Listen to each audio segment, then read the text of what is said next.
লাইনে আসি না। তো আজকে আমি এই প্রথম, এতদিন আমি টোটো চালাচ্ছি, এই প্রথম আমি সানডেতে লাইন দিয়েছি। আর সানডেতে এই কারণে আসি না, কারণ সানডেতে ছুটি থাকে, সে কারণে আসি না। তো আজকে আমি ভাবলাম বোধহয় খুব একটা ইনকাম হবে না, সেই ভেবেই এসেছি।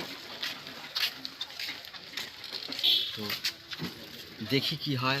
তো সকাল 7টায় আজকে লাইন দিয়েছিলাম, দেখলাম লাইনে দু একটা গাড়ি ছিল, প্যাসেঞ্জার একদমই ছিল না। কিন্তু আমার ভাগ্যটা এতটাই ভালো যে নর্মাল ডেতে যা হয় না, তো তার থেকে আজকে সানডেতে একটু ভালোই হলো।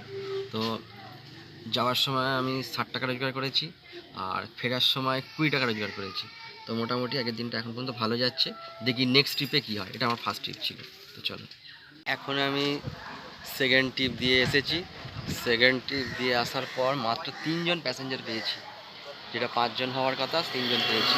মানে প্রথম ট্রিপটা আমার ঠিকঠাকই গেছে, ভালো গেছে, কিন্তু সেকেন্ড ট্রিপটা ভালো গেল না। রাস্তাতে কোনো প্যাসেঞ্জার পাইনি, মাত্র 3 জন। দেখি এবার থার্ড রাউন্ড বা থার্ড ট্রিপ বলো, যে এটাই কি হয়, দেখি কতজন প্যাসেঞ্জার পাই। তো এখন মোটামুটি 9টা 10, প্যাসেঞ্জার পেতে পেতে যা গাড়ি হয়ে গেছে, তো দেখতে পাচ্ছ কত গাড়ি হয়ে গেছে।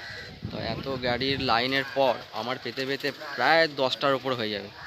তো 10টার পরে হয়ে গেলে প্যাসেঞ্জার নিয়ে যেয়ে ফিরতে ফিরতে মোটামুটি 10:30 11টা তো হয়ে যাবে। চতুর্থ ট্রিপ আর দেওয়া যাবে না, কারণ খিদে পেয়ে যাবে, বাড়িতে খেতে যেতে হবে। দেখি কি হয়, এখন যদি 5টা পেয়ে যাই তো ভালো।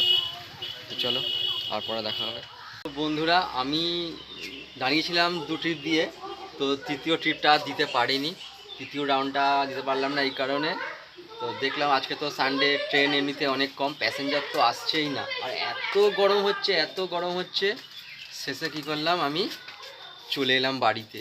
কারণ দেখলাম আমার আগে আরও 7-8টা গাড়ি আছে, মানে 5 মিনিট করে ধরলে, যদি হিসাব অনুযায়ী 5 মিনিট করে ধরা হয়, তো প্রায় 40 মিনিট।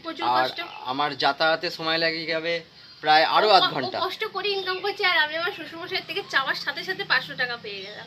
তো প্রায় বাড়ি আসতে আসতে আমার 11:30টা বেজে যেত, আর এত খিদে পাচ্ছিল, সকালে খেয়ে যায়নি, তো সেই কারণে আমাকে বাড়ি ফিরে চলে আসতে হতো। তো আজকে সানডেটা আমার মোটামুটি নতুন বেরোলাম, আগে তো বেরোয়নি কোনোদিনই সানডেতে, আগেই বলেছি। তো যাই হোক, মোটামুটি ভালো কেটেছে, মোটামুটি ভালো। সেকেন্ড রাউন্ড দিয়েছি, বেশি পারলাম না, সেটা শর্ট ভিডিওতে গিয়ে বুঝতে পারবে কতটা খারাপ কেটে যায়, কতটা ভালো কেটে। তো চলে এলাম। তো এখন আমাদের ভিডিওটা শেষ করছি, আবার নেক্সট ভিডিও দেখা হবে। টাটা।